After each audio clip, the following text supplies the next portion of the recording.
I'm Jake, and I can't skate. I don't know if you picked up on it yet, but the reason that is my channel name and how I open my videos is because I am a Flames fan with a disability. And generally, I don't make a big fuss about being disabled. But part of living that life is having a bit of a unique perspective. And so, today, I'm gonna hit you with some unique content because we're going to talk about the fan experience at the Saddledome as somebody with a disability.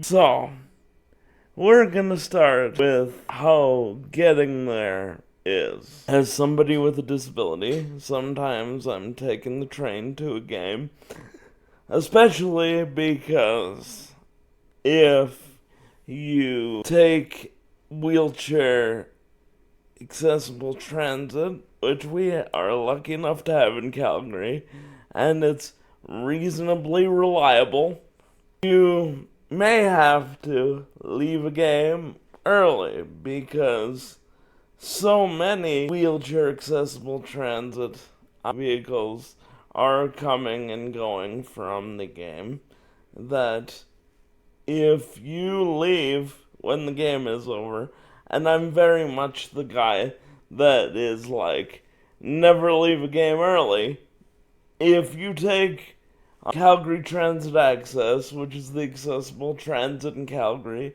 to a game, and you try to leave at 000 in the third period, you could be waiting up to an hour after the game for your ride to come pick you up. However, taking the train in the winter is no longer very viable because that is an awfully cold walk across Stampede Park. So that's one thing. I've got now a little bit less control if I want to stay out of the weather about when I come to the dome and when I leave because I don't want to be trekking in the snow in -30. So, you get to the game. However you get there, you drive, you take Calgary Transit Access, you take the train. How is it to get into the dome? Well, this will be the first bit of new material for most of you because the average fan at the dome can enter pretty much any entrance in the building. Technically, this is the case for somebody using the wheelchair section as well. However, in order to get to any door, you can only go up one ramp off Stampede Trail. And so, the easiest and by far most used door in the Saddledome for somebody in a wheelchair is the northeast entrance, and that's fine. It's very close to one of the wheelchair sections, so if you want to get to one section, you have to walk half the concourse, but if you're in the near section, this single entrance at the northeast tower is excellent. We'll get into why else that near section is excellent in a second, but having one particular spot for every fan with a disability to go in can cause an awful lot of bottlenecks because it's not just folks with disabilities using the northeast entrance, but anybody generally walking up the ramp from the ticket office will also be using this same door, and so oftentimes the line at the door will get bottlenecked, and having no real alternative unless you want to walk halfway around the building isn't necessarily the best design. This will preface most of the conversation. The dome is very much accessible for when it was built in 1983. For one, there was no proliferation of power wheelchairs. Most everybody who was coming to a game in 1983 in a wheelchair was doing so in a manual wheelchair. There was also far less awareness of accessibility generally, which I completely understand. But of course, now it's 2025, and like several other categories, the Saddledome is now well past its prime in terms of accessibility. So you get there, you get in the door, and now is when we will get into the wheelchair seating at Scotiabank Saddledome. Half of it is excellent and should be emulated and is in most places the standard now, and half of it was extremely poorly conceived even when the standard was manual wheelchairs. So, on the west side of the building, around section 103, 104, most people walking around the concourse will have noticed that at the top of sections 103 and 104 is the largest wheelchair section, wherein the wheelchair spots are next to the standing room at the Saddledome, right at the top of section 103 and 104. In theory, this works because you have a full view of the ice. The ice is not obstructed.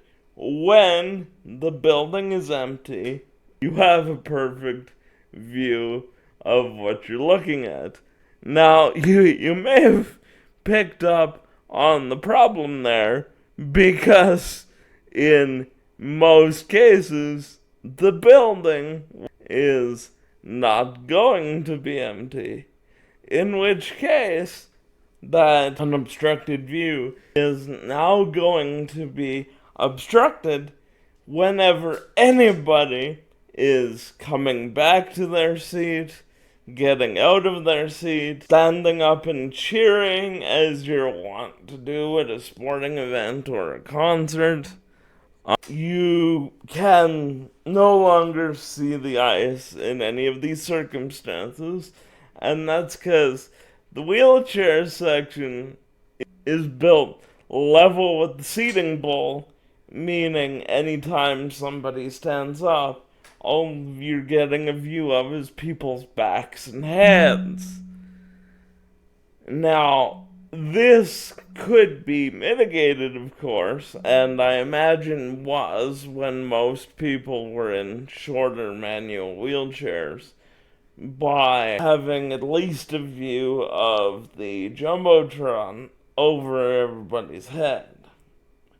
The problem is that the 200 level of the Saddledome is built right on top of the wheelchair section, and so you have this overhang that will block most of your view of the scoreboard. It's less of a problem with the new scoreboard, because the new scoreboard is gigantic, but with the older iterations of the scoreboard, 90% of even your scoreboard view was obstructed by the cement supports of the 200 level, which further multiplied the problem of having this wheelchair section built level with the seating, because you can now not see anything.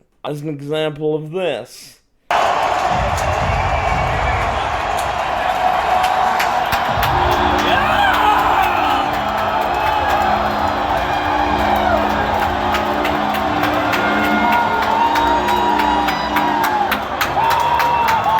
that's the problem with 104, and it led to sort of a funny story, actually, because me and a buddy, we were going to Vegas to see the Flames play, and we'd obviously never been to T-Mobile before, and we didn't want to be stuck in the T-Mobile version of 104, where we have some kind of like pole or something potentially obstructing our view. So there were 3 or 4 different options for wheelchair tickets, and I went with, I think, the second most expensive option, and it was a great view of the game, but it cost us roughly $700 for the 2 tickets, and we'll get into that as well. But what I learned is there is no T-Mobile version of 104, because it's all modeled basically after the wheelchair section in 218 to 220 at the Saddledome.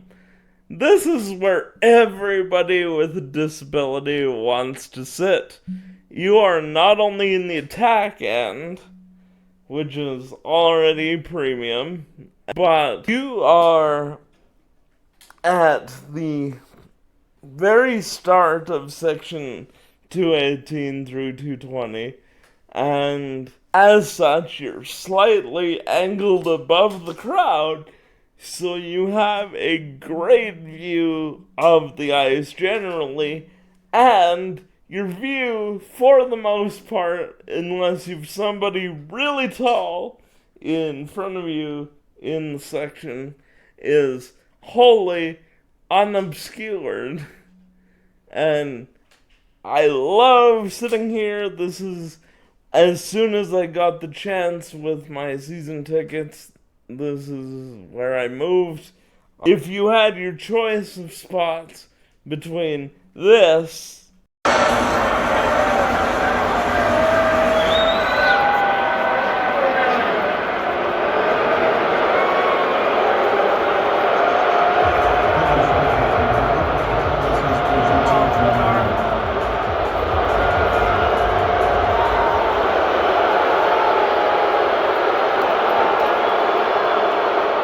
and this,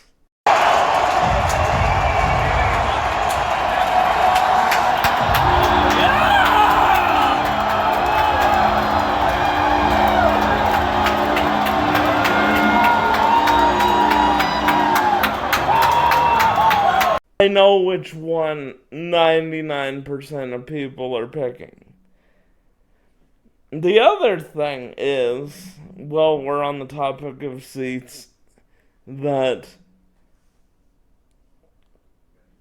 compared to somewhere like T-Mobile, the Flames have excellent prices for accessible seating. On average, I'd say it's about $130. And the thing about that is, because a lot of people will squint at that, but the thing about that is, right now at the Dome, that covers you and the person sitting next to you, because they're considered your attendant. So it's $130, $140 for 2 people. That's $70 tickets for either the top of 103, 104, or the very start of 218 to 220, which are excellent seats, and it's a price you can beat in most spots of the building. Now, there used to be a third wheelchair section, and you guys know where Red Corner is up by the press level? That place that is now Red Corner, where the in-arena hosts do like their intermission shows and contests and everything else.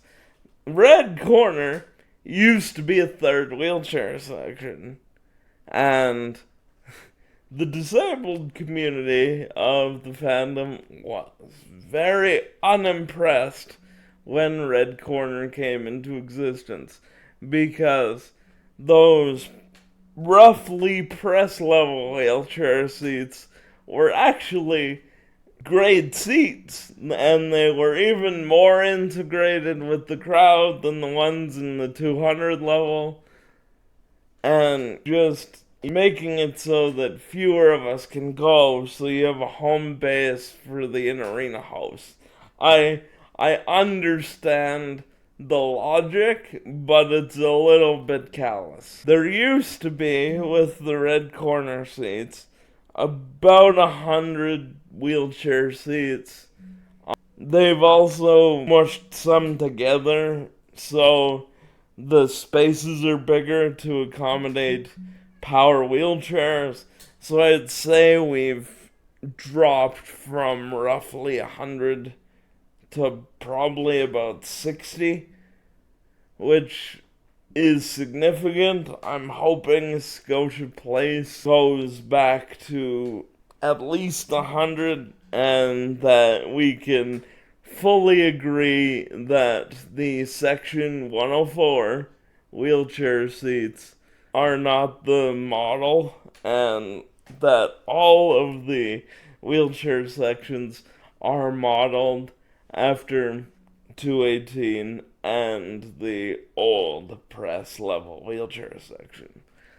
Alright, so we've gotten to the game, we're through the bottleneck at the door, we're hopefully sitting in 218, but hey, we're at a Flames game, I'll be happy sitting in 104. How's the concourse?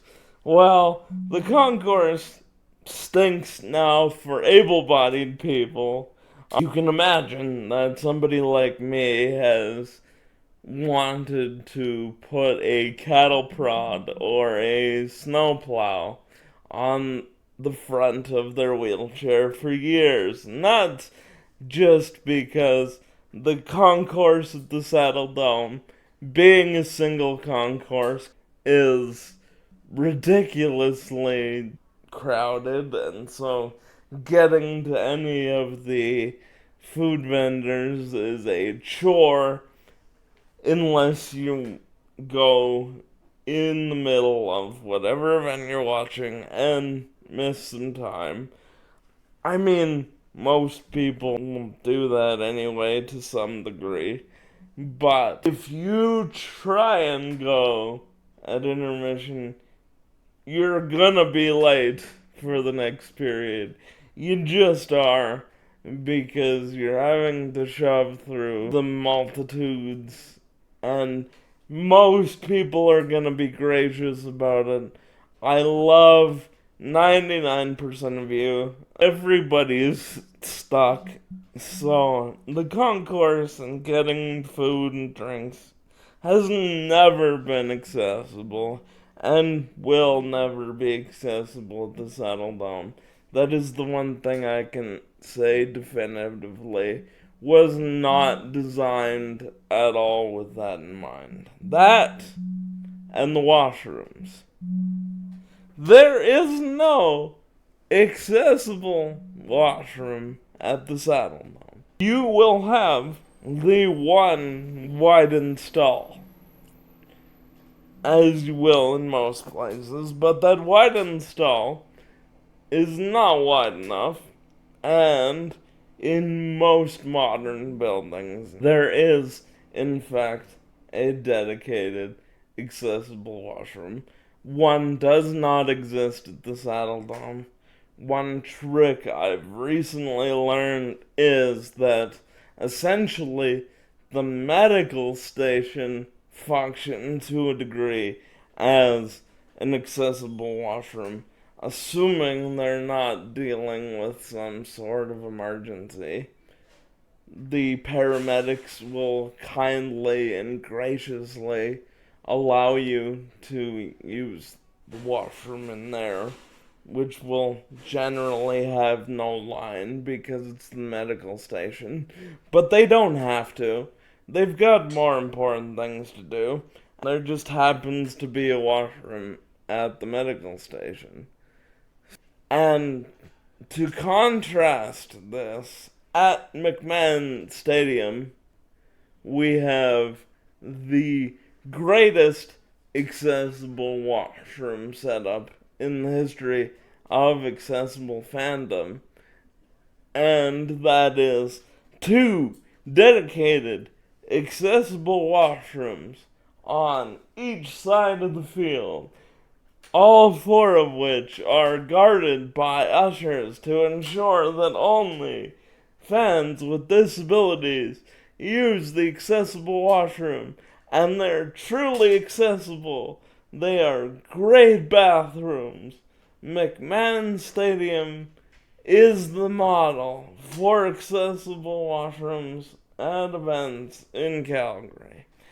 I cannot express enough how important I believe it is to have accessible washrooms like this at Scotia Place. I've said it in focus groups. I will say it here. Give me my accessible washrooms at McMahon, at Scotia Place. I will be a happy man, and I will not contribute to the lines at the other washrooms, which we all agree will be a positive. Can you get everywhere at the Dome? In general terms, everywhere I need to get to as a fan, there is a way for me to get to. I can get to my seats, I can get to the washrooms, inaccessible as they are. I can fight my way through the crowds for food and drinks. I can even get on event level, like the photo in this video is me, my best friend, his brother, and Jacob Pelche meeting at our orientation as new season ticket holders. And you can get down on the ice for that sort of thing, or for signature events at Roughnecks games. You have to take a freight elevator from the 1980s, and it's a bit of a freaky experience, but you can get down to event level. You can get down to the locker rooms and such.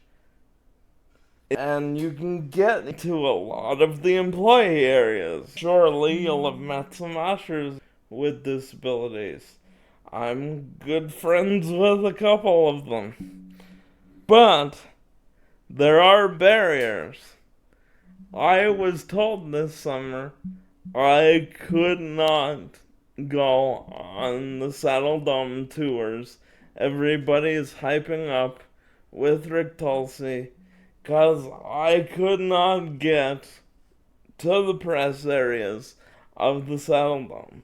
They are all built with stairs, and there is no elevator. There's an elevator to the level, but you have to walk across the blue catwalks, and those all have stairs. This has also meant that I have been ineligible for jobs I would have liked to try. At one point, there was a job opening for the PA person of the Calgary Roughnecks, and I could not finish the job application process because I could not get to the press areas of the Saddledome because they're all built with stairs.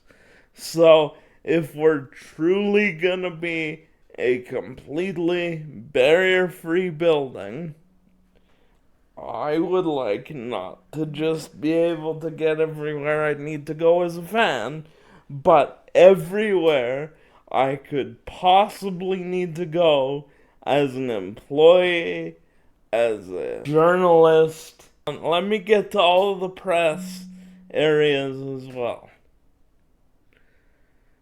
So, in conclusion, what do I think of the accessibility experience at the Dome?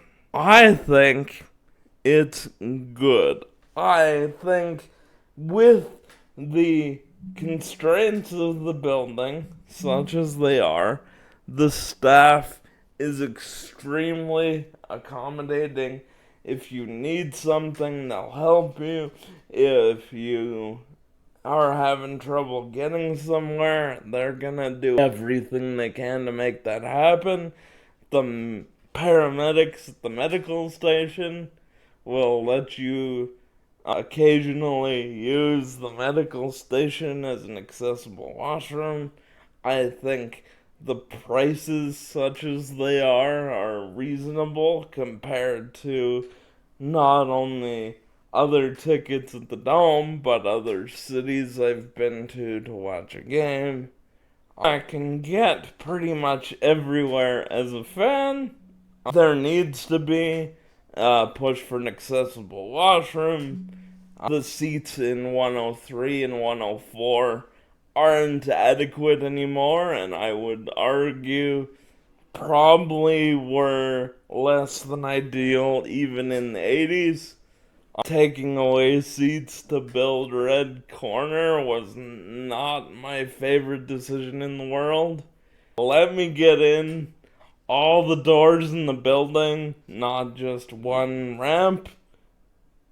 Give me my LRT tunnel if possible, or some other thing where I'm just gonna be able to get off the train and get in the door. For the most part, it's good, but there are several things as of that could make it great. TSEC, if they've been listening, knows them because I've been part of focus groups for the arena. I know other fans that have been part of the focus groups. We've told them these things about the washrooms and the concourse and the seats in 103, 104. And being able to get everywhere, hopefully not on a freight elevator, and let us in all the doors. So, hopefully, they've been listening. Hopefully, Scotia Place fixes many of these issues. It's purported to, from what we've heard. But just as a reminder, CSEC, this is the current fan experience at the Saddledome, and I love the Dome, but it can certainly be improved upon. I hope you guys didn't mind me going on a bit of a rant today. I felt like I wanted to talk about this week, and I hope you found it enlightening and interesting, and hopefully we won't be talking about these same issues at the new building.